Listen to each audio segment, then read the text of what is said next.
तुम सबको कैसे हो आप लोग। आशा करती हूँ आप सब ठीक होगे। निधि चैनल में आप सबका स्वागत है। और माघ महात्म का आज हम अंतिम अध्याय यानी 28वें अध्याय का पाठ करेंगे। और कथा को पूरा सुने, बीच में बिल्कुल ना छोड़ें।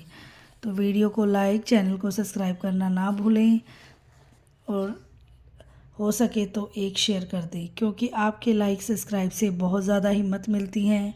और जो भी चैनल पे नए हैं उन्होंने सब्सक्राइब करे बिना बिल्कुल ना जाए। और 28वें अध्याय की कथा हम प्रारंभ करते हैं। वशिष्ठ जी कहने लगे कि हे राजा दिलीप, बहुत से जन समूह सहित अच्छोद सरोवर में स्नान करके सुखपूर्वक मोक्ष को प्राप्त हो गए। तब लोमश जी कहने लगे, संसार रूपी इस तीर्थ राजा को सब श्रद्धापूर्वक देखो। यहाँ पर 33 करोड़ देवता आकर आनंद पूर्वक रहते हैं।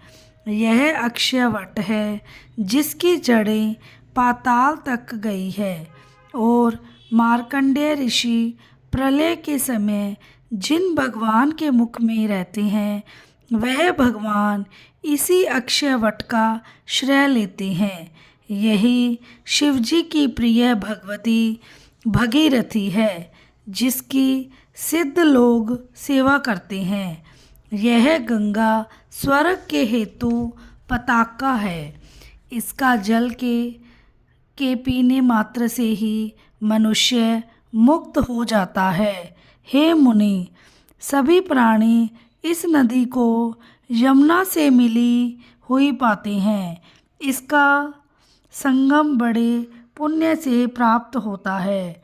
इसके स्नान से जन्म मृत्यु रूपी दावानल से कोई नहीं तपता, परंतु ज्ञान प्राप्त करके मुक्त हो जाता है। यहाँ पर स्नान करने से सभी प्राणी बिना ज्ञान के भी मुक्त हो जाते हैं। इसीलिए ब्रह्मा जी ने यहाँ यज्ञ करने की इच्छा की थी।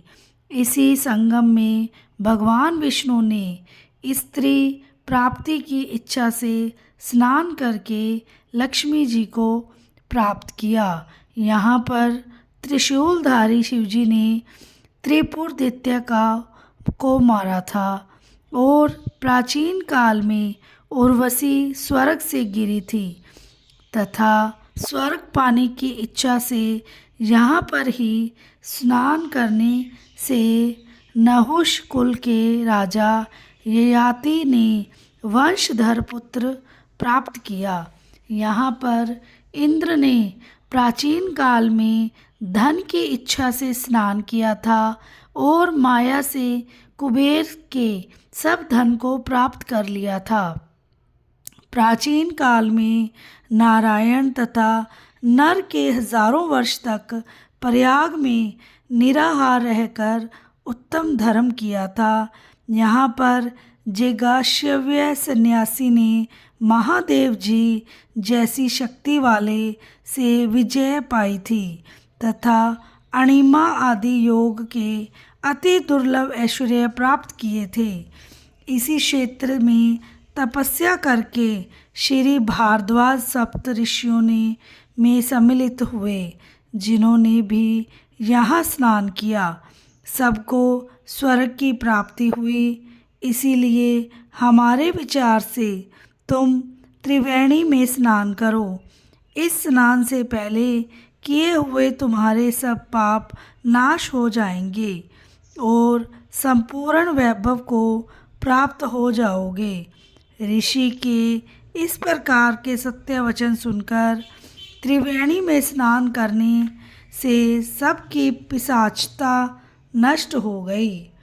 शाप से विमुक्त होकर उन्होंने अपना शरीर धारण कर लिया।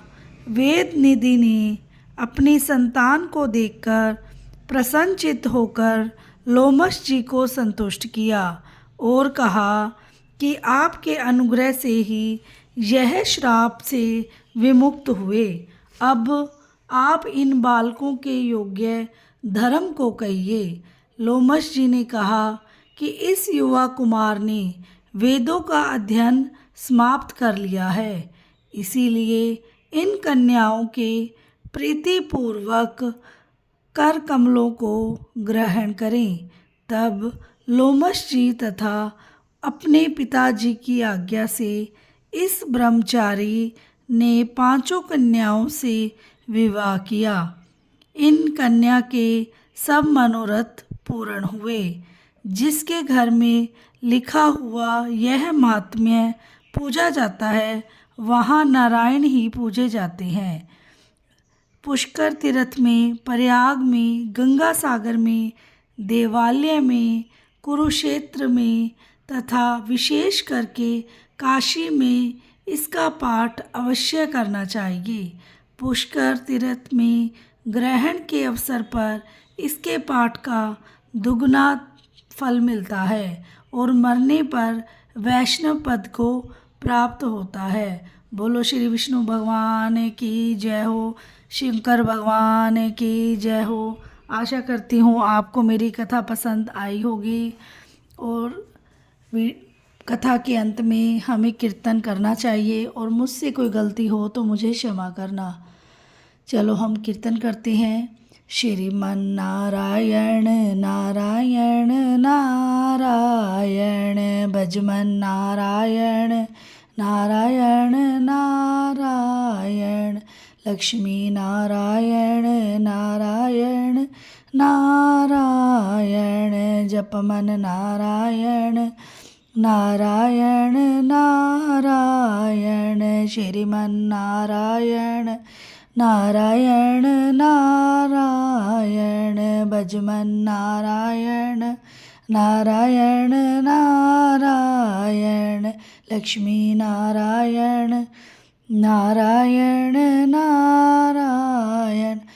बोलो श्री विष्णु भगवान की जय हो। मिलते हैं नेक्स्ट वीडियो में, तब तक के लिए राधे राधे, जय श्री श्याम।